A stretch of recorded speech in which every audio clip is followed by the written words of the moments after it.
Sud Radio. Les Français parlent au français. Les carottes sont cuites. Les carottes sont cuites. Sud Radio Berkov dans tous ses états. Alléluia, alléluia, auditeurs de Sud Radio, résidents de Sud Radio, la France a retrouvé la paix. Oui, ça fait... Oui, ça fait exactement 5 heures qu'on nous a pas signalé un meurtre, un tabassage, un viol, une attaque au couteau. 5 heures, vous imaginez ? Non mais ça va beaucoup mieux. Avant c'était toutes les 2 heures. Non. On va s'apaiser. Vous savez, n'oubliez pas ces paroles immortelles.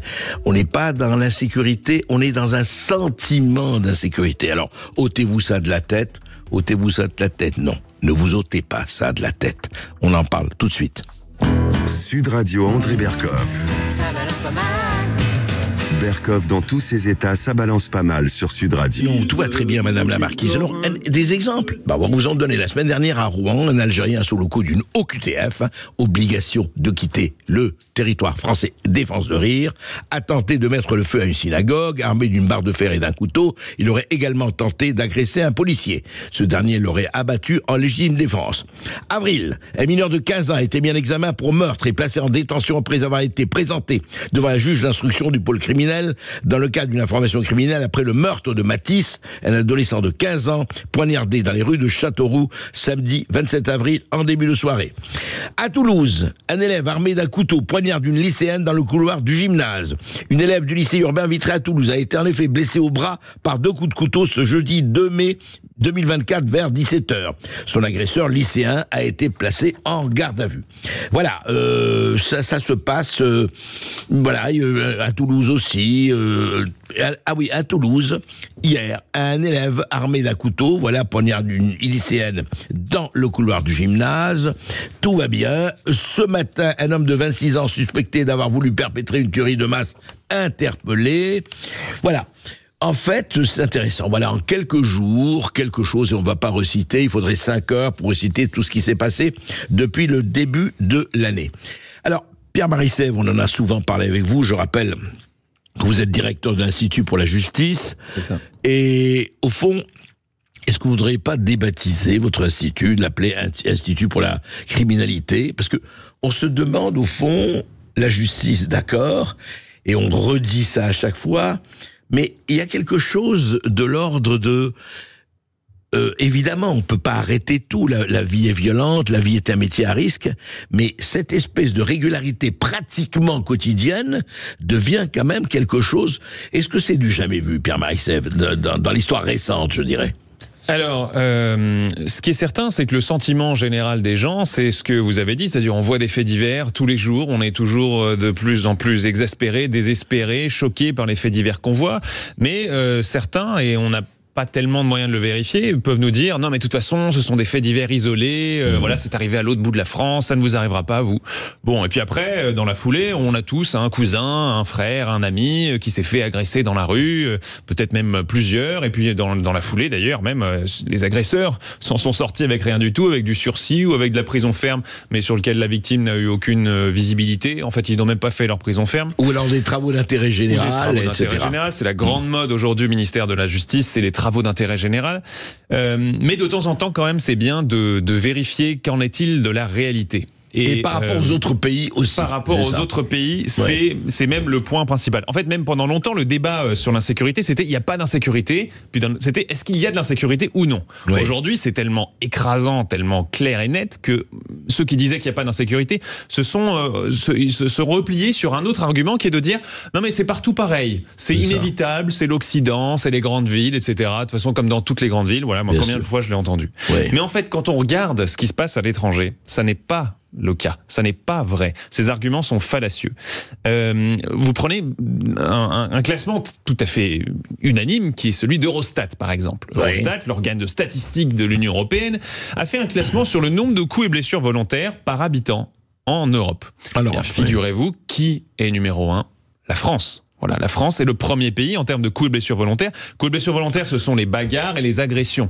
Mais donc, en premier lieu, les agressions. De toute l'Europe. De toute l'Europe. Tout juste devant la Belgique, qui est elle-même très largement devant l'Allemagne, l'Italie, etc., etc. Donc France-Belgique. Les deux premiers du peloton, c'est la France et la Belgique. France et la Belgique. Étant entendu que la Belgique est un pays très urbain. Et dans les villes, effectivement, il y a clairement, ça a toujours été le cas, plus de violence que dans les campagnes. Donc la France, malgré sa part de ruralité très importante par rapport aux autres pays d'Europe, elle est tout de même première. Mais Eurostat sort tout un tas de statistiques. Par exemple, les vols par habitant. J'ai pas le chiffre exact, mais les vols par habitant, ça fait des années, chaque fois que je vérifie, on est dans le trio de tête. Toujours avec la Belgique, on se tient un petit peu dans un mouchoir de poche. Et puis le Royaume-Uni quand ils étaient dans l'Union européenne. Et puis un autre exemple, les homicides.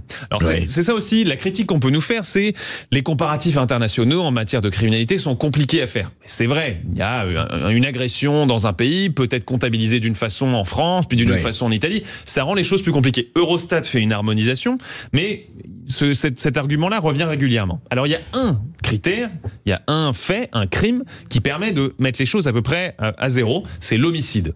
Un homicide, dans à peu près tous les pays du monde. C'est un homicide. Voilà, ça se compte pareil. Les cadavres, ça se fait bien depuis longtemps, depuis des siècles, comme dit Alain Bauer. Depuis le Moyen-Âge, on compte les cadavres relativement bien, avec relativement une certaine certitude et précision.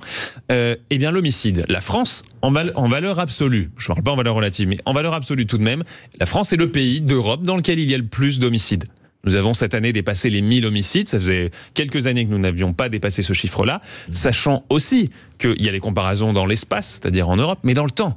Regardez, en 1970, il y avait 373 homicides en France. Il y en a 3 fois plus aujourd'hui.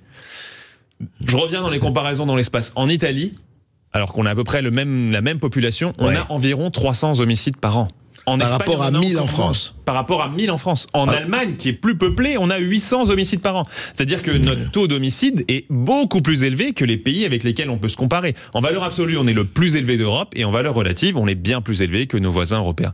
Donc tout ça devrait quand même... On peut dire, moi j'entends régulièrement, j'entends les arguments qu'on nous fait, mais les chaînes de télé font monter le sentiment d'insécurité, etc. etc. Oui, mais au bout d'un moment, il faudrait quand même remettre les pieds dans le réel. On dit même pas ça, enfin moi je dis pas ça pour attaquer le gouvernement en place, etc. Non, je vais vous dire honnêtement, ça n'est pas Emmanuel Macron qui a commencé les problèmes, il n'a certainement pas réglé les problèmes, mais ça date d'il y a un moment déjà. Tout ce qu'on fait, si on met en avant ces chiffres, c'est parce qu'il y a un vrai problème, la population française est unanime sur le sujet, et il serait temps enfin d'agir pour les régler. C'est tout. Oui, c'est-à-dire que c'est ça qui est étonnant. Vous dites, effectivement, ce n'est pas d'hier, ça fait 40 ans, ça fait en tout cas des décennies qu'on voit monter les choses depuis les années 70, 80, et que effectivement, non, ce qui est tout à fait étonnant, et vous le savez au moins aussi bien que moi, Pierre Marissèvre, c'est qu'on entend les ministres concernés ou des responsables en disant oui, mais attendez, il faut pas exagérer, comme vous dites, que ce soit les réseaux sociaux qui exagèrent, etc., etc. On connaît la chanson. Mais, et on a dit, et alors, on fait quoi? Alors, je ne parle même pas de la Nouvelle-Calédonie, je ne parle même pas de Mayotte, parlons même de la métropole, en fait, ce qu'on appelle la métropole.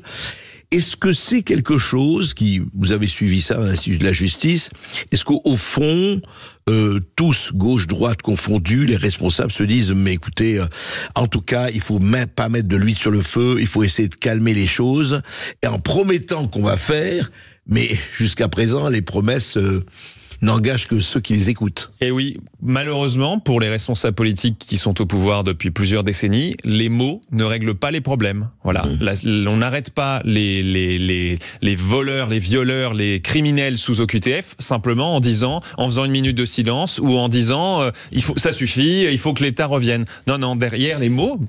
Pourquoi pas faire des mots de temps en temps, mais derrière les mots, il faut des actions. Et aujourd'hui, quand je regarde les actions, typiquement en matière de justice, la justice, pour moi, est la façon de réguler, in fine, on parle souvent d'immigration, etc., même pas. Enfin, il y a certainement. Mais réguler les violences, réguler en tout cas. Il suffit de les réguler en bout de chaîne. Immigration ou pas, la justice pourrait réguler en bout de chaîne la violence. Bien sûr. Appliquer les lois. Appliquer les lois. Et il faut constater que ça n'est pas le cas. Je vous donne plusieurs exemples de ce qui est fait ces dernières années. Déjà, on nous promet 15 000 places de prison en 2017, candidat Emmanuel Macron. Moi, j'applaudissais dès demain. C'est une très bonne chose. 15 000 places, c'était un minimum, mais c'était déjà pas mal. Aujourd'hui, on est à 3 000. 3 000 aujourd'hui. 7 ans après, alors qu'on nous promettait 15 000 en 5 ans. On est à 3 000 en 7 ans. Et puis, toutes les réformes sur la justice, elles ne font que, c'est coutume d'utiliser cette expression, elles font que brasser la soupe, mais sans jamais changer les ingrédients. Je vous donne un exemple, le rappel à la loi. On a supprimé, Éric Dupond-Moretti a supprimé les rappels à la loi. Pareil, j'ai applaudi dès demain quand il a fait l'annonce, je me suis dit c'est une très bonne chose, une très bonne mesure. Rappel à la loi, rappelez ce que c'est. Rappel à la loi, c'était, vous êtes condamné, le tribunal vous reconnaît coupable, je vous rappelle que c'est interdit.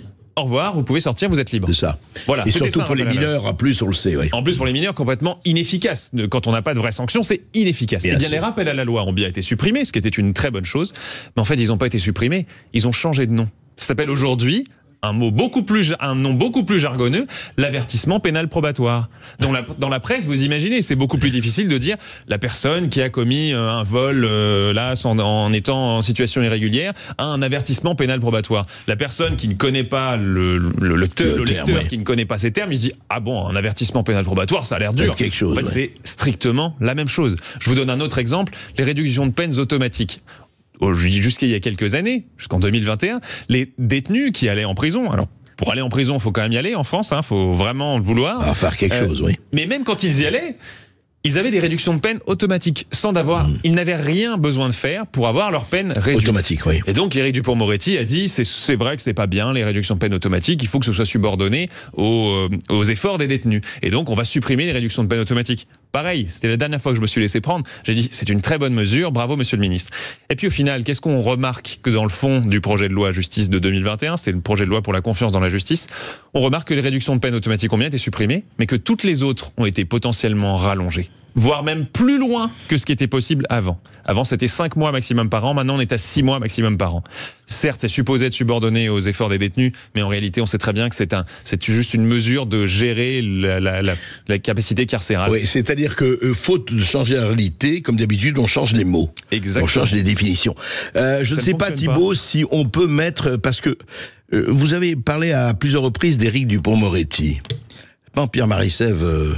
je ne sais pas comment vous dites ça, je crois que vous commettez une erreur qui n'est pas négligeable. Oui. Éric Dupond-Moretti n'est pas ministre de la Justice. Il n'est pas ministre de la Justice. Eh bien, je vais vous faire écouter. En fait, il n'est pas ministre de la Justice parce qu'il l'a dit lui-même qu'il ne serait jamais ministre de la Justice. Écoutez ce qu'il disait, et il ne va pas changer d'avis en 2000, je crois que c'est en 2018. En avril 2018 sur LCI. Voilà, avril 2018, Esteban, il a raison, sur LCI. Écoutez. Si on vous proposait un poste de ministre de la Justice, vous l'accepteriez? Sûr? Ah oui, sûr. Vous voulez que je vous le signe? Ouais. Non. D'abord, personne ne me le proposera. Ce sera un bordel. Mais alors, non, mais personne n'aurait jamais l'idée sotte, totalement saugrenue, incongrue, invraisemblable de me proposer cela. Et moi, franchement, je n'accepterai jamais un truc pareil. Non. Pourquoi? Parce que c'est pas mon métier. Il faut en avaler des couleurs pour faire de la politique. D'abord, il faut être d'accord avec tous les copains du gouvernement auquel on appartient soi-même. C'est-à-dire quoi. Il faut manger son chapeau de temps en temps. Non, c'est une discipline. C'est un exercice. J'en ai pas les compétences. Et puis, non, pas du tout. J'aimerais pas faire ça. Voilà. En fait, ce qui se passe maintenant, vous imaginez, ministre de la Justice, il dira ce serait un bordel total. D'ailleurs, c'est vrai que vous venez de dire que pour le moment, le bordel est assez régnant. Mais d'accord avec les copains, c'est pas Éric Dupond-Moretti. Manger son chapeau, c'est encore moins d'Éric Dupond-Moretti. Donc je le dis, ce n'est pas Éric Dupond-Moretti, parce que je ne peux pas croire qu'il ait changé d'avis à 180 degrés comme ça. Donc c'est un hologramme ou un sosie d'Éric Dupond-Moretti qui est à la justice depuis quelques années, et il est temps de dénoncer le phénomène. Parce que Éric Dupond-Moretti, que j'ai connu comme avocat, est un homme de parole, et je ne pense pas qu'il puisse, vu ce qu'il a dit à Audrey Crespo-Mara, je ne pense pas qu'il puisse changer d'avis comme ça. Donc, je crois à Pierre-Marie Sèvres, il est temps peut-être d'avoir un vrai ministre de la Justice. Ah bah, en tout cas, après, je suis entièrement d'accord avec vous. Déjà, moi, je l'ai connu de loin, évidemment, quand j'étais étudiant en droit, brillant avocat. Bon, malheureusement, il a pas fait pire que les autres. Moi, je le dis régulièrement. Vous savez, sa prédécesseur, c'était Nicole Belloubet. Qu'est-ce qu'elle a fait, Nicole Belloubet? De quoi est-ce qu'on se souvient? De la libération de 7000 détenus pendant le Covid. C'est à peu près tout ce dont on se souvient. Il y a une loi pénitentiaire qui a brassé la soupe sans changer les ingrédients, encore une fois. C'est-à-dire qu'avant, on était très souvent... quand on était condamné à une peine de prison ferme, on était très souvent, on avait très souvent une peine aménagée quand la peine était inférieure à 2 ans. Selon Nicole Belloubet, maintenant, c'est plus très souvent, c'est tout le temps, mais c'est plus qu'un an. Voilà, qu'est-ce que ça change en vrai? Vous voulez dire qu'ils se sont succédés et puis rien n'a changé en fait. C'est ça, c'est exactement ça. Depuis longtemps, depuis très longtemps. Je rappelle Rachida Dati, la droite au pouvoir. Rachida Dati, en 2009, fait une loi pénitentiaire qui crée l'aménagement de peine à très mauvaise mesure. Alors je vais vous poser une question quand même. Le citoyen que vous êtes et le directeur de l'Institut pour les... Est-ce qu'il ne faut pas supprimer ce ministère ? Oh non. En soi, constitutionnellement, organiquement, c'est un ministère qui a de l'intérêt, qui est utile. N'allons pas jusque-là. Alors c'est une question d'homme ou de femme, c'est quoi ? Mais politiquement, je pense que... Moi, de toute façon, je vais vous dire, moi je crois, mes cours de droit constitutionnel me disent que en 5e République, le président de la République décide de tout.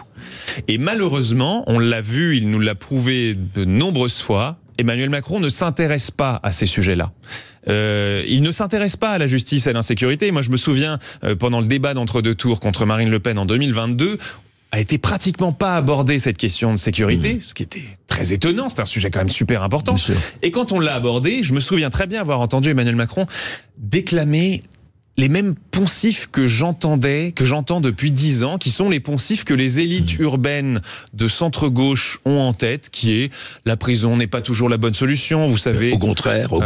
Oui, voilà. Mais au bout d'un moment, on sentait qu'il n'y avait eu aucune réflexion personnelle. Il ne s'intéresse pas à ces sujets-là, ça ne l'intéresse pas. Voilà, il s'intéresse à la diplomatie, l'économie, qui sont des choses importantes. Mais les Français rappellent, sondage après sondage, que l'insécurité est un des sujets majeurs. La première des libertés, la sécurité. Il est temps d'avoir du courage, de la volonté et peut-être penser au-delà de la prochaine élection. Merci Pierre-Marie Sèvres. Merci Pierre-Marie Sèvres d'avoir été avec nous. On va marquer une courte pause sur Sud Radio, puis après on fera les pères, les huées et les bravos d'André Berkoff avant de se retrouver pour le face-à-face. À tout de suite sur Sud Radio. Sud Radio Berkoff dans tous ses états. Appelez maintenant pour réagir 0826 300 300.